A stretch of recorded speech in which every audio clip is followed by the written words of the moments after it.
This is the first SONA of President Ferdinand Romualdez Marcos Jr. And the Presidential Security Group, we are making the necessary coordination with other security agencies, security personnel securing that the President will have a safe and no incident, untoward incident that will happen during the SONA. Patuloy po kaming umaapil sa mga grupo po na magpoprotesta na wag na po sana tayong humantong sa ganung sakitan po dahil pare-pareho naman po tayong Pilipino, irerespeto po namin yung inyong karapatan, subalit alam po natin na ang kalayaan at karapatan ay nakabatay pa rin po sa mga umiiral na batas. Ang gusto ng Malacanang, actually Pangulo, is maging simple lang, simple at very non-traditional ng SONA. Simple lang talaga ang gusto ni Pangulo. No more, walang masyadong glamour. He's the one writing his SONA message. This afternoon, he has devoted it until the weekend, until morning of Monday to finalize his SONA message.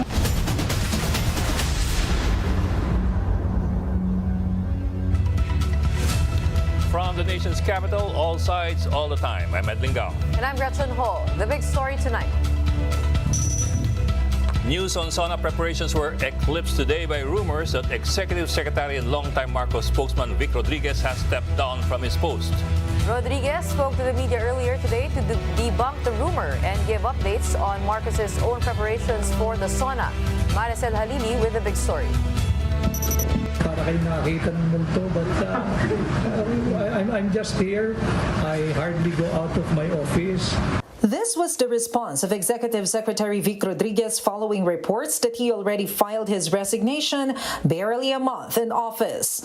Based on an online article, a religious group has supposedly complained to the president about Rodriguez. Rodriguez's camp allegedly asked 100 million pesos in exchange for government positions, but the executive secretary strongly denied these allegations.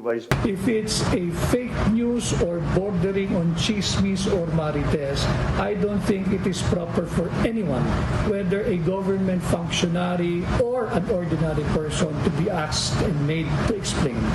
Ang dapat siguro magpaliwanag niyan, go to the source, sino nag-post niyan, ano ba ang sources mo niyan, pakipaliwanag mo nga. When asked about what could make him consider leaving the post, Rodriguez says he does not even want to think about it. I don't want to think about it, but of course, for health reasons, of course, family reasons, but other than that, that's why I'm saying I don't want to think about those reasons, because I do not want to get sick, and the moment you cite that as a reason to your employer, something must be seriously wrong with your health. Despite the rumors about his resignation, Rodriguez continues to assist President Marcos in preparing for his first State of the Nation address set on Monday. Rodriguez said it's the president himself who's writing his own speech. He's the one writing his SONA message, and he will be very busy. Yesterday, we tried to relax already his schedule so he can write, but ang dami pa rin mga trabaho. The executive secretary said Marcos' speech will focus on national issues, including economic recovery and food security. It is his vision for us not only to have food security, but food sovereignty, meaning we don't have to rely on much importation anymore. And to tell us more about the big story, Maricel Halili is joining us live here in the studio. Maricel, of course, is the Palace reporter for TV5 and One News. Yes. Maricel, magandang gabi. Magandang gabi. Bok, Gretchen. Welcome to the show. Yeah, thank you. Well, Thank you for these are having me. quite serious allegations. I know he's dismissing them offhand, but these are quite serious allegations coming into the first month of the administration. It is. Any idea on the part of Mr. Rodriguez where this came from and who was responsible for this? Kasi mukhang yung iba lumabas sa tabloid di ba mga pro-government tabloids pa yun. Online articles. We actually asked Executive Secretary Vic Rodriguez about it, if he has any idea how the rumor started, but he said he doesn't have any idea.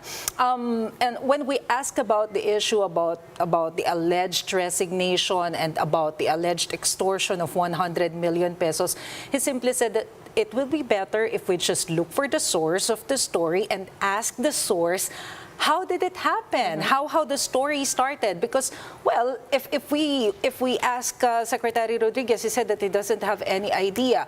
As a matter of fact, we actually tried to convince him to give a statement about it because he doesn't want to give any reply on the matter. Ayaw niyang i-dignify. Ayaw niyang i-dignify. Well, it's been barely a month in office nga, sabi nga, and it can't help but fuel speculations also. If there is in-division fighting, or what do you Or think this at is? the very least, positioning. Pwede Yes. ganon. Or Positioning. pwede ring, how valuable is the role of Vic Rodriguez, or how strong is his voice in this administration? Okay, let's start about the division.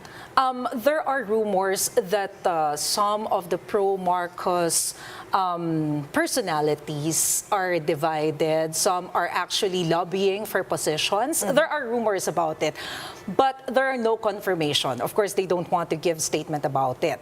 When it comes to the position of Executive Secretary Vic Rodriguez, of course, he is very powerful. If we based it on the first two executive orders released by President Bongbong Marcos, we can see that some of the mandates initially given to other departments were actually returned to the Office of the Executive Secretary. For one, the Presidential Anti-Corruption Commission.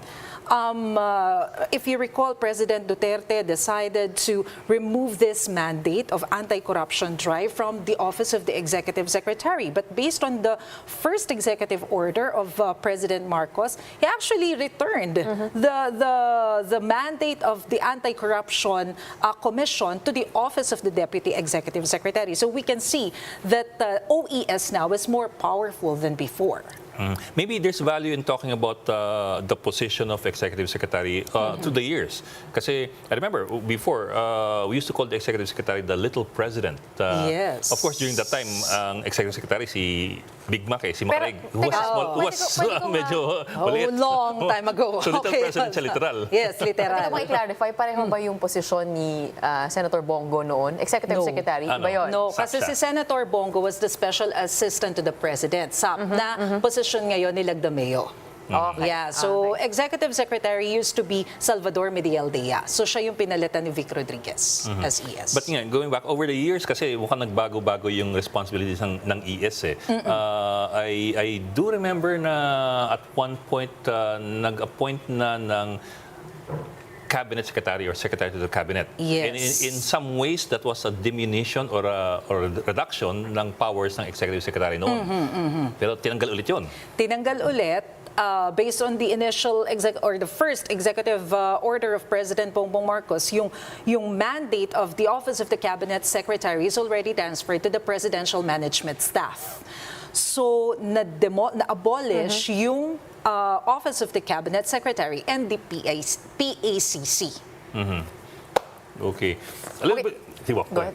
Puntahan naman natin, there's another rumor that a supposed religious group complained about Rodriguez and the 100 million peso, where did that come from? Yung suhol daw for a position, for an appointment. We have no idea how the rumor started. We can only assume kung ano yung religious group na tinutukoy nila. But if we based it on the article posted online, there was no specific religious group mentioned. Basta sabi lang nila, religious group. But recall that, if we base it on the recent activities of President Marcos, ang pinakang recent na binisita lang naman niya na religious group is the Iglesia ni Cristo. But of course, we don't know if they were referring to INC. We can only assume kung sino yung sinasabi nila na religious group. Can you talk to us more about Attorney Vic Rodriguez? Exactly how influential is Attorney Rodriguez kay Pangulong Bongbong Marcos? I mean, in the celestial order of things, anong part siya ng hierarchy doon sa mga mga taga-bulong sa Pangulo. Taga-bulong. Lahat naman may taga-bulong eh. Saan siya dun sa hierarchy na yun? Well, I think he's very influential because if you check his background, if you look at his background, he has been the legal counsel of President Bongbong Marcos, I think, during the time when PBBM even ran for vice presidency. He was the legal counsel when they actually filed petition before the PET. PT. So they've come a long way. So I think he has a Chief of big Staff siya, di ba? Nag-Chief of Staff. Chief of Staff of President Bongbong Marcos, and he used to be the spokesperson of President Bongbong during the campaign. So I think he really has a big influence. So is it when safe to comes the say that he decision. will also not be relieved as easily? I mean, Well, you can say that. You can say that, considering how close he is to the president. But there may also be just as well somebody who's closer to the president. pwede rin. Yes, hindi natin matatanggal yan. Tell us more There's about always the upcoming SONA. What can we expect President Marcos to give us a detailed plan? Because that's what people are expecting now from him. And I believe he's the one writing his speech, right? Yes. In details. We are actually hoping that he will give a more detailed plan when it comes to the programs of the government, specifically on pandemic, on food crisis, because as we all know, this food crisis is part of his priorities. So we actually hope that he can give us a detailed plan. What we know right now is that, like what you've said, President Marcos himself writes his own State of the Nation address, and this is also one of the reasons why, well, Secretary Vic Rodriguez said that they are trying to relax the schedule of President Marcos starting today until before SONA, so that he'll have enough time to write the SONA. Gaano kahaba kaya? No? Meron akong detalye dito na Ay, 2 hours. 2 hours yung kay Digong. Ay, but kasi The naman, last one. Digong ad-lib naman siya. Si Pinoy, 2 hours din si Pinoy. Yeah. Pinoy was faithful to his or SONA less, yeah, speech, more or more or less. But President Duterte, he's never been faithful to his speech. You always do ad-libs. Maybe faithful is the wrong word to use. What? What's the... Stick to script. Stick to script. Okay, he didn't stick to script. Okay, he actually loves to do some ad-libs. So With the personality different. of President Bongbong Marcos, what do you think is going to happen? Well, I think nag-stick siya sa script. And we don't know how long the SONA will be. On Monday, we actually asked Secretary Rodriguez how many drafts have been made, but he didn't give us any detail about it, and he still couldn't give us how many pages the script will be, the speech. Okay lang yun. Last na lang from my end. At the very least, can you, or do we have any idea of what touch points he has in the script? Okay. Kasi for example, of course, in the inaugural address, he was very emphatic na ang linchpin ng kanyang programa ng kanyang administrasyon is food security. Yes. So I would assume na iikot yan dyan. But what other issues or topics can we reasonably expect him to touch on or to discuss? Isa yan doon sa mga issues na nabanggit ni Executive Secretary Vic Rodriguez earlier, the food security, food crisis, of course, the prices. He also mentioned about COVID-19 pandemic response. Of course, we can expect him to tackle about economy. Yes, those are some of the few issues. Well, of course, people are also looking for things like corruption, Sabah, West Philippine Sea. Hopefully we get... Yes, but he didn't Details on mention that. that earlier. Okay. All right, maraming salamat. Thank you for joining us here in the studio. Our Malacanang reporter for News 5, Maricel Halili. Join us in the conversation. Our big question tonight. What are you expecting to hear from President Marcos's first SONA? Share your thoughts on our Facebook and YouTube live stream or post a tweet with the hashtag #TheBigStory. We'll read some of your comments later on in the program. After the break, we will talk more about the logistical and security preparations for President Marcos's first SONA. Joining us later is the head of Quezon City's Department of Public Order and Safety, General Elmo San Diego. That and more when the big story returns. Keep it here in One News.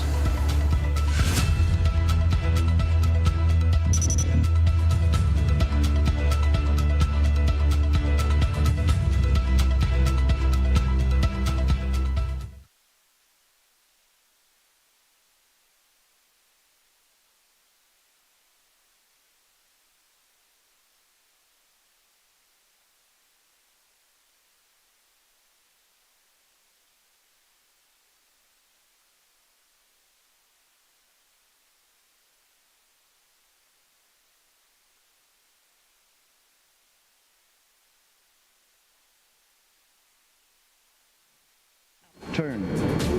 Development was brought to them.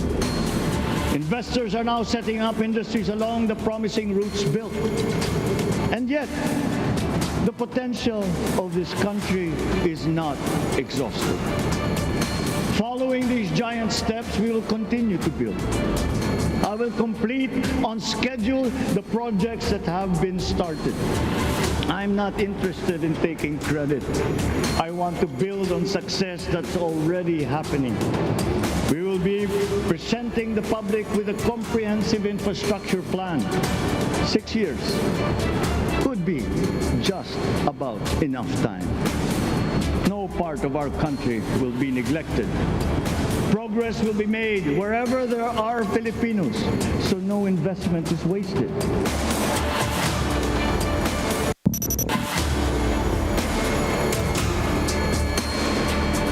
Giving up is not an option. We've been through times of bitter division, but united, we came through to this when it shall begin again, but better. The campaigns I've run have taken me here where I stand today. I listened to you, and this is what I have heard. We all want peace in our land. You and your children want a good chance at a better life in a safer, more prosperous country. Ang pangarap nyo ay pangarap ko. Sa pangarap na maging maunlad ang ating bansa, ang pangarap nyo ay pangarap ko. At sa pangarap na maging mas masinang ang kinabukasan natin at ng ating mga anak.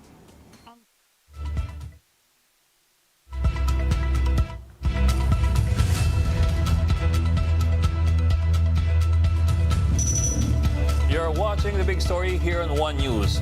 Final preparations for the SONA of President Bongbong Marcos are now underway. Safety measures have also been placed around the Batasang Pambansa for the event. Marian Enriquez with the details. The Batasang Pambansa is now under lockdown 3 days before President Bongbong Marcos' first State of the Nation address. Final preparations are also underway. The MMDA earlier sprayed water at the North Gate to clean the dirt on the road. The House of Representatives Administrative Department is also working overtime to print all necessary materials for the SONA, including invitations, IDs, car passes, and the Legislative Performance Report of the 18th Congress. The House is expecting about 1,300 guests this year. Meanwhile, security checkpoints are already in place in some parts of Quezon City. There's already a border control point at the boundary of San Mateo Rizal and Quezon City, and a checkpoint in QCPD Balintawak. Some motorists don't mind the extra layer of security to ensure peace during Marcos Jr.'s SONA. Okay lang po yan. Lalo na sa aming mga taxi, minsan makapagsakay ka ng hindi masasama ang loob. So, mas maganda yung ganyan na may nag-checkpoint. Ligtas kami pag mga ganito, may mga checkpoint para iwas sa mga masasamang loob. A metro-wide gun ban is also being implemented starting today. And starting Saturday, the Civil Aviation Authority of the Philippines, or CAAP, will be implementing no-fly zones in Batasan and nearby areas. Training flight and flying schools within Luzon are also suspended from July 23, 2 p.m. to 5 p.m. until July 25, 1 p.m. to 7 p.m. Paul Soriano, who will be directing Marcos Jr.'s first SONA, said they will be using new camera shots and angles for the event. These include the over-the-shoulder and super top shot for a mega bird's eye view of the whole plenary. Soriano explained that he will be doing this so that the viewers will also feel that they are part of the SONA inside the plenary with the president. Quezon City Mayor Joy Belmonte, meanwhile, instructed the QC Department of Public Order and Safety to carefully review the rally permits of Bayan and other groups on SONA Day. For News 5, Marian Enriquez, we are One News. And here to talk to us more about their preparations for the upcoming SONA on Monday is General Elmo San Diego. He's the head of the Quezon City Government's Department of Public Order and Safety. General San Diego, magandang gabi po, and thank you for joining us. Magandang gabi, Ed and Gretchen. Good evening. Good evening, sir. Sir, meron na po ba tayong updates dun sa rally permits of Bayan and other groups? Yeah, Gretchen, merong magandang development kasi we initially denied the application of Bayan under NATO Reyes. But apparently when the news reached our mayor, we were instructed to restudy and reevaluate. So this afternoon we met with the group, progressive groups under Bayan and Sanlakas, and we agreed to heed their appeal for reconsideration. And apparently after the interagency meeting which was held this afternoon, we reconsidered and approved their permit. Pero it will start, yung march nila will start at Elliptical Road, march straight to Commonwealth Avenue until they reach Tandansora, corner of Commonwealth Halls. Doon sila magpo-program na, pinayagan na natin. Okay, sir, meron din po kasing reports na pinayagan daw yung some pro-Marcos groups to rally or to stay on Batasan Road. Is there any truth to this? Yeah, in fact, there were two groups from pro-government, yung PBBM and one is from Malayang QC, under Edwin Rodriguez. We allowed them to do the rally in front of Corazon Aquino Elementary School, very near gate of HOR. Pinayagan namin. Hindi naman kasi pwede silang pagtabihin. So, para magkaroon ng distansya, one group, yun nga sa progressive groups natin, pinayagan natin sa Commonwealth near Tandansora. At tapos yung isang grupo naman, yung pro-government naman, dun sa malapit sa HOR. Yes, sir. Well, sir, actually, that's really good news. Pinayagan niyo finally yung Bayan muna, tsaka yung, I think, Akbayan or Sanlakas. But anyway, my question is this. Sabi nga ninyo, dun sa Corazon Aquino School malapit, I remember that's almost before you hit the gate of Batasan. My question, sir, is bakit mas malapit yung isa all the way dun sa Tandansora? Actually, it's the call of the security forces natin from QCPD. Hindi sila pwede paglapitin because there are experiences in the past na nagkaroon ng gulo pag nailapit mo yung mga progressive group dun sa grupo naman ng mga pro-government na nagrarally. So, it's their call. Merong assessment na ginawa ang QCPD and the local government respect that. Kaya lang, siyempre, kailangan ding paratingin namin sa mayor namin. And the mayor gave specific instruction to me. Dahil ako yung delegated na signatory na reconsider, kaya binigyan namin pare-pareho na lang ng chance ng papaglagi. Okay, sir, according to BP 880, a permit can be denied if there's clear and present danger. But it also says that if there is danger or deemed danger, the applicant must be heard. Nakausap po ba natin, nakapanayan po natin kung ano yung clear and present danger dito po, ito, sa pag-deny po ng permit na medyo mas malapit no, sa Batasan, at ano po nakikita po ninyo? Actually, merong mga security concerns ang QCPD dyan, yung security forces nga natin, Gretchen. And we considered that also in initially denying the application permit. But after conferring with the players natin, yung Sanlakas, Bayan, and PBBM group, we came into agreement na pumayag na sila doon sa aming concession na binigay sa kanila. At hindi na naging issue yung reason for the denial dahil apparently win-win solution yung amin. So happy naman sila, nag-iwalay kami at mag-isa. Sir, pahabol na lang, sir. Kasi in previous SONAs, I do remember na kahit pa paano, minsan may lumulusot doon sa cordon o merong nagsusubok magmarcha papunta doon sa Batasan. What if that happens? I hope it does not happen yet kasi we talk like cavaliers naman. Kanato and the attorney, lawyer of Sanlakas was there. They made a promise, short of saying na dapat pumirma sila. Pero maganda yung naging usapan natin. At sabi ko, never go through the phalanx of the police. Kasi siyempre yung police naman, they're trying to protect the interests of the city, especially yung security, and they're trying to protect themselves also. Pag nagkaroon na ng kiskisa na gano'n, that's not good. That's not good for everybody. Alright, maraming salamat. QC Depos Head General Elmo San Diego. right after the break. $660 million. That's the current jackpot in the U.S. Mega Millions lottery.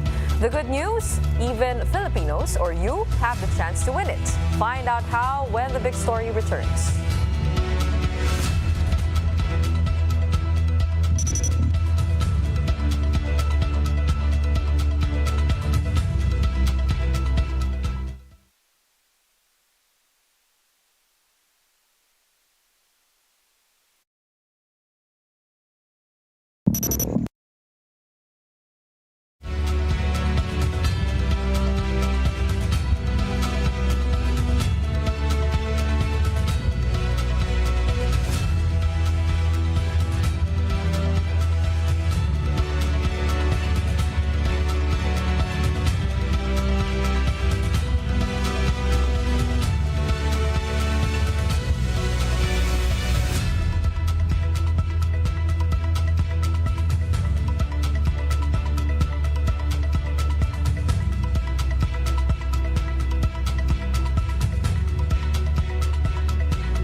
on One News. The United States Mega Millions jackpot has skyrocketed all the way to $660 million, or around 37.2 billion pesos. But did you know Filipinos here in the country could win the huge lottery jackpot as well? U.S. laws do not prohibit a foreigner or a tourist from collecting American lottery prizes, which is why winning the lottery online from the Philippines is legal. It's been 3 months or 27 consecutive drawings without anyone getting the winning combination. But even as the big prize has increased, the odds of winning all that money have remained the same, which is a staggering 1 in 302.5 million. Alam mo, sinubukan ko book kanina eh. Ginugol ko, sabi ko, paano ba tataya dito? Anong problema? Alam mo kung anong problema? Naka-block yung site. Paano? Kasi na-identified siya as gambling. Anong ginamit mong ano? Ay, huwag na naroon Dito sa opisina. Dito sa, ano yan? That's an internal, ano? Sa bahay na lang. Oo, that's an internal, tawag doon, firewall. So, huwag ka na mag-isabong. Tataya sana. Mag-mega millions ka na lang. Baka mas maraming chances. Oh, by the way, hindi ko na kailangan tumaya kasi nanalo na tayo ng jackpot with Ed Lingao. Nanalo po siya ng Men Who Matter Award yesterday. You were absent last night. Can we, on the show, this is a proper congratulatory for Ed Lingao. Siyempre, one of the most respected journalists of our all-time generation. We're very, very proud of you on behalf of One News and TV5. Bye-bye. Okay. Pansit na after.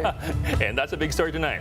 For more updates, follow News 5, the Philippine Star, and Business World Online.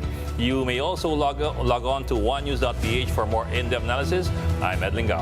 The big story is also available via Signal Play app. Make a free account now at signalplay.com and stream One News anytime, anywhere. I'm Gretchen Ho.